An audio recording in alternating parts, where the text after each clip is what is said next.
महाराष्ट्र विधिमंडळाला काळीमा फासणारा दिवस म्हणून आजचा दिवस हा महाराष्ट्राच्या संसदीय राजकारणामध्ये नोंदवला जाईल।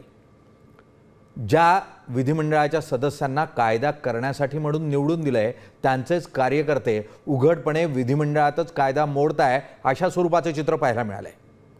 यानंतर महाराष्ट्राच्या मतदारानं लाज आणली या विधिमंडळातल्या नेतृत्वानं अशी म्हणण्याची वेळ आलेली आहे।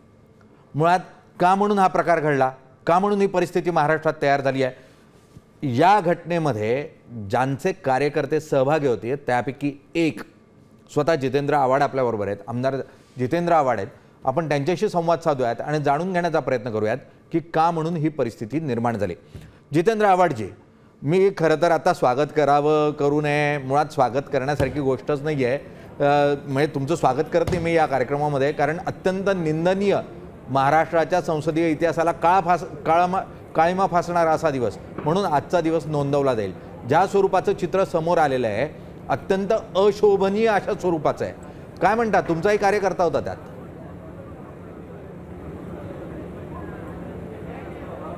माझा कार्यकर्ता होता, व्हिडिओ आपण बघितलात का साहेब? आम्हाला जेवढा व्हिडिओ उपलब्ध झाला तो आम्ही बघितला। आता सीसीटीव्हीत काय काय आलंय ते विधिमंडळानं समोर आणले तर आम्हाला निश्चित कळेल।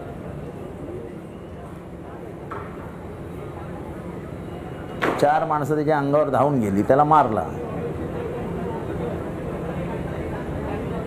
ती माणसं कोणाबरोबर होती जरा तो व्हिडिओ बघितल्यावर तुम्हाला स्पष्ट होईल। हे पडळकर काही क्षणापूर्वी बाहेर पडताना आम्हाला दिसत आहेत आणि त्यांचे ते कार्यकर्ते आहेत, चार कार्यकर्ते, हे स्पष्टपणे दिसतंय। त्यातला टकले नावाचा जो कार्यकर्ता आहे त्याची ओळखही पटली आणि तो अट्टल गुन्हेगार आहे हेही स्पष्ट झालेलं आहे। मुळात काय झालं आता तुम्हीच सांगा। मला याच्यावर काही बोलायचंच नाही ना।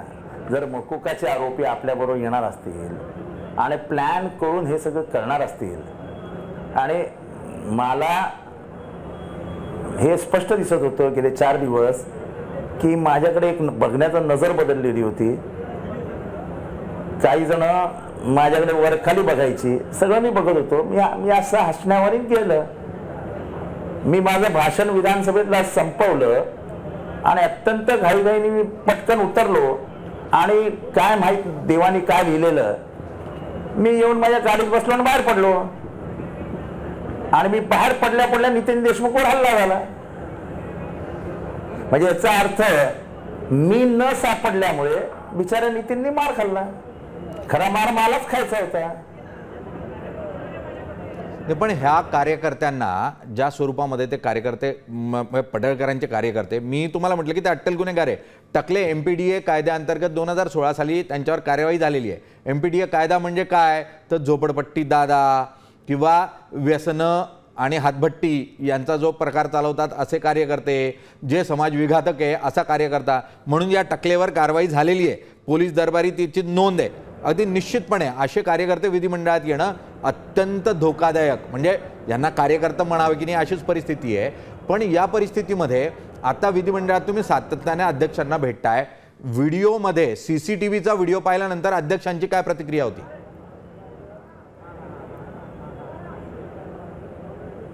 हे असं की मी त्यांच्या मनात काय आहे ते काय करणार आहेत याच्याबद्दल मी कसं बोलणार? मला तो अधिकार नाही आहे। माझा कार्यकर्ता तिथे चौकशीसाठी बसलाय आणि मी कार्यकर्त्याला एकटा टाकणारा माणूस नाही आहे। पण सांगितलं असं जात आहे जितेंद्र आव्हाडजी, परवा तुम्ही कोंबडी चोर म्हणत विधिमंडळात गेलात आणि त्यामुळे हा वाद चिघळला, म्हणून मुळात तुम्ही कोंबडी चोर असं विधान का केलं पडळकर जाताना विधिमंडळाच्या त्या आवारात? नाही, कोंबडी चोर नाही म्हणालो मी मंगळसूत्र चोर म्हणालो। माफ करा, आणि त्यांच्यापेक्षा 50 मीटर दूरवर म्हणालो। मी कोणाचंही नाव घेतलं, मी कोणाचंही नाव घेतलेलं नाही। आणि त्याच्या आधी काय झालं हे मी तुम्हाला सांगू का? हे इसम गेटवरती इंटरव्ह्यू देत उभे होते। मी त्यांच्या बाजूने जात असताना इंटरव्ह्यूचा ट्यून बदलला आणि काही अर्बन नक्सल मुसलमानांचं जे काय असेल ते करत टी शर्ट घालून त्याच्यावर गाजा लिहून जे काय करत असतात ते बोलले. अर्थात ही संपूर्ण टिप्पणी ही माझ्या विरोधात होती. त्याच्यामुळे मी तर ठरवून त्या दिवशी मंगळसूत्र चोर आम्ही आंदोलनालाच बसणार होतो ते. आणि मी मंगळसूत्र चोर काही नावाने केलं, कोणाचं नाव घेतलं का? नाही, पण ते मंगळसूत्र चोर का म्हणून त्यांना चिडवतात मंगळसूत्र चोर? नाही, आता ह्याची चौकशी साहेब आपण पत्रकार आहात ना, मी नाही आहे ना, तेव्हा आपण पत्रकार म्हणून चौकशी करा की का, म्हणजे त्यांना चिडवतात की नाही हे पण मला माहित नाही. हे आपल्या तोंडातलं विधान आहे, तेव्हा आपण खात्री करून घ्या का चिडवतात त्याची. मी कसं बोलणार? नाही, सांगणारे बरेच काही सांगतात, त्यांच्यावर काही जुने आरोप आहे, त्यांच्यावर आरोप होता किंवा त्यांना पोलीस दरबारी तशी काही नोंद आहे. काय तुम्हाला माहिती असेल, कारण तुम्ही विधिमंडळात असतात, आम्ही शेवटी बाहेर असतो. नाही, आम्ही अशी माहिती कोणाबद्दल वैयक्तिक ठेवत नाही. प्रत्येकजण आपापल्या आयुष्यात करत असतो, केलेलं असतं, त्याचं मला काय करायचं. मी आजपर्यंत माझ्या आयुष्यात मी वैयक्तिक टीका टिप्पणी कधीही कोणावर करत नाही. आवड साहेब, पण तुमच्या नेत्यांवर त्यांनी अत्यंत म्हणजे खालच्या दर्जाची टीका केली, व्यक्तिगत टीका केली, याचाही तुमच्या मनात राग होता असं सांगतात.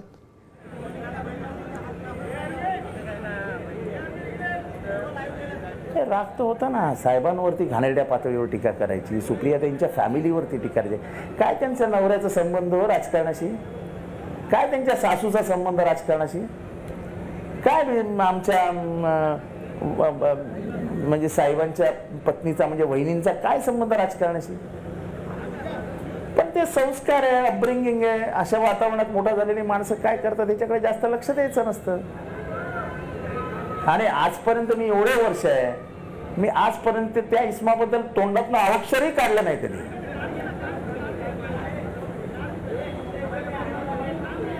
नाही, पण या अगोदरही 2022 साली तुमच्यामध्ये वाद झालाच होता. त्या ओबीसी संदर्भातलं तुम्ही एक जे विधान केलं होतं की भाजपमधले ओबीसी नेते जे आहेत त्यांच्यावर विश्वास ठेवता येणार नाही, कारण ते मंडल आयोगाच्या वेळेला लढले नाही, अशा स्वरूपाचं काहीतरी तुम्ही विधान केलं होतं.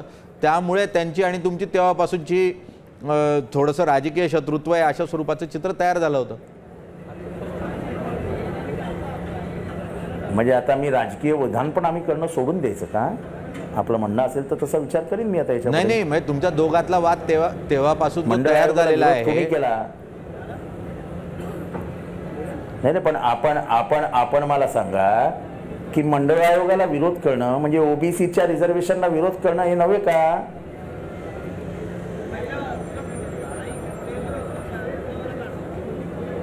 पण तो वाद जर असा राजकीय विधानांचा वाद जर अशा स्वरूपाच्या घटनांमध्ये परिवर्तित होत असेल तर अत्यंत दयनीय गोष्ट आहे ही.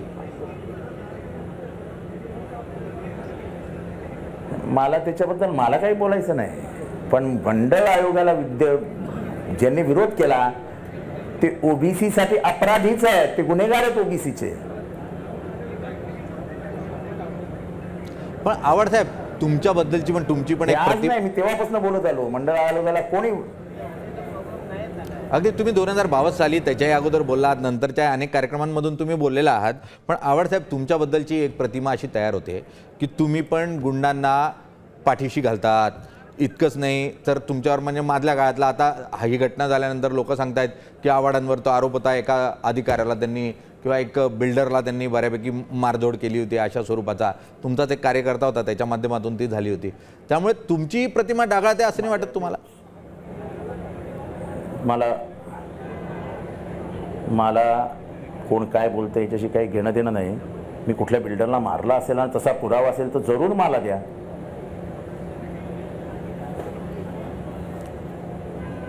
आपण टीव्हीवरनं हे भाष्य करतात हे खेदजनक आहे. काय अधिकाऱ्यांसंदर्भात पण तुमच्यावर म्हटलं जातं की तुम्ही अधिकाऱ्यांनाही खूपच दमदाटी करता, मारझोड करतात, असा जो आरोप करतात विरोधक तुमच्यावर.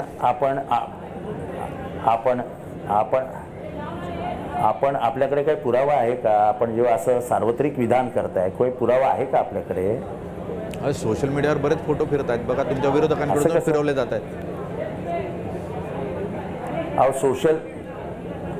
सोशल मीडियावरती काय फिरतं तर ते सगळ्या नेत्यांबद्दल सोशल मीडियाला सत्य मारून दाखवायला सुरुवात करा. बरं चला जाऊ दे. या परिस्थितीमध्ये आता पडळकरांनी दिलगिरी व्यक्त केलेली आहे. तुम्ही स्वीकारता दिलगिरी?